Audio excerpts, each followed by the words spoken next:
Guys,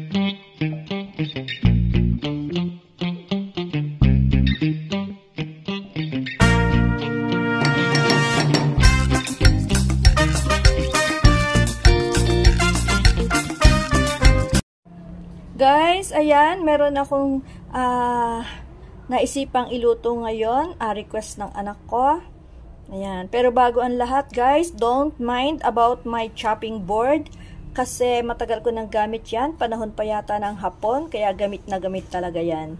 Ayan guys, nalinis ko na yung aking dalawang squid na yan. Ayan, pakita ko sa inyo kung ano ang gagawin kong luto dyan. Okay guys, tara let's! Ayan guys, nandito na si Mami Millet. Papakita ko na sa inyo kung ano yung aking lulutuin. Ayan na, nandito na guys yung aking, pinakita ko sa inyo kanina na dalawang malaking squid. Ngayon, ilalagay ko ang kanyang mga ingredient.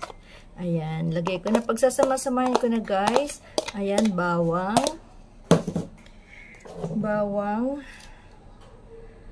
asin,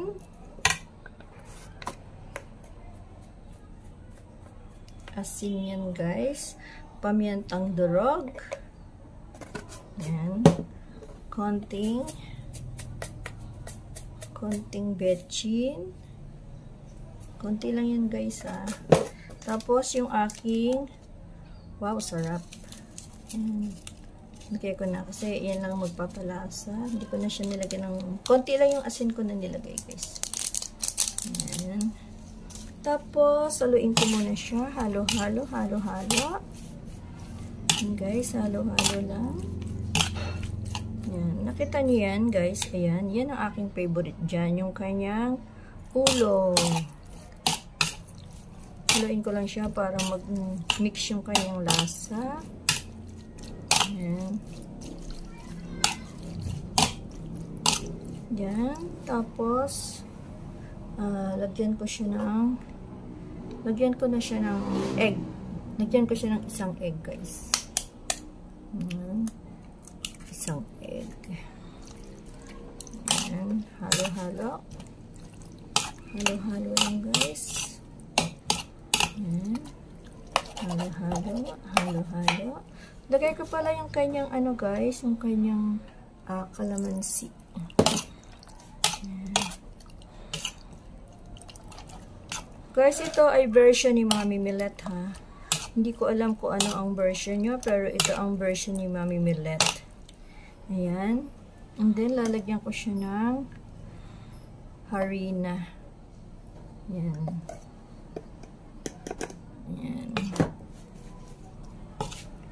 Ayan. Halo lang guys. Hanggang sa mag-mix. Nilagyan ko siya mga 2 kutsara yata o 2 kutsara at kalahati na harina. Yan. Yan. Ganyan lang siya guys. Yan. Yan. Yan guys. Tapos, iwanan ko siya ng mga 15 minutes. Iwanan ko siya guys ng mga 15 minutes para kumbaga mababad siya ng konti para pumasok sa loob ng squid yung kanyang lasa. Okay, guys. Guys, ayan na yung ating mantika. Naanuhan ko na siya. Yung ating kawali. Nalagyan ko na siya ng mantika. Try natin. Ayan.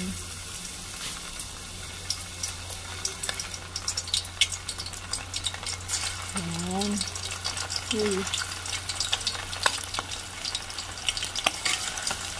Ayan, guys. Tumutunog-tunog. Ayan. Nakyuko.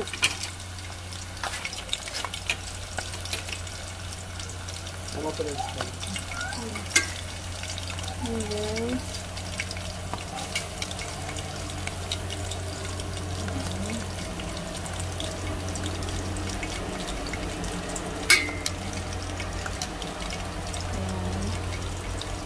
Okay guys.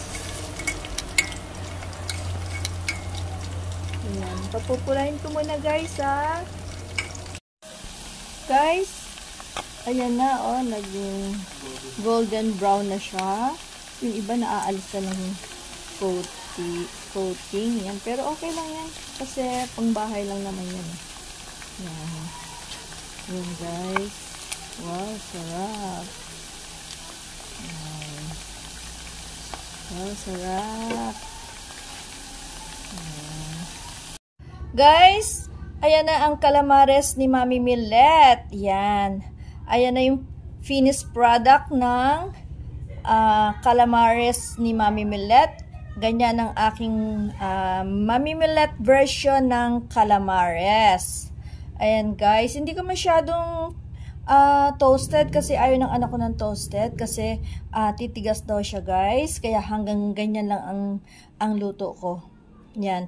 Hindi na ako magpapakita sa inyo guys napakainit dito sa Pilipinas. Alam niyo naman pag nagluluto masyadong pinapawisan. Yan. Time check guys, 12:30. Yan, sumobra na kami sa oras. Kaya kailangan na namin kumain ng anak ko. Kaya hanggang sa susunod na video guys. Hindi ko na kayo isasama sa pagkain namin. Kasi malakas kaming kumain ng anak ko. Okay guys, hanggang sa susunod na video. Bye guys! Bye! Love you all! Bye!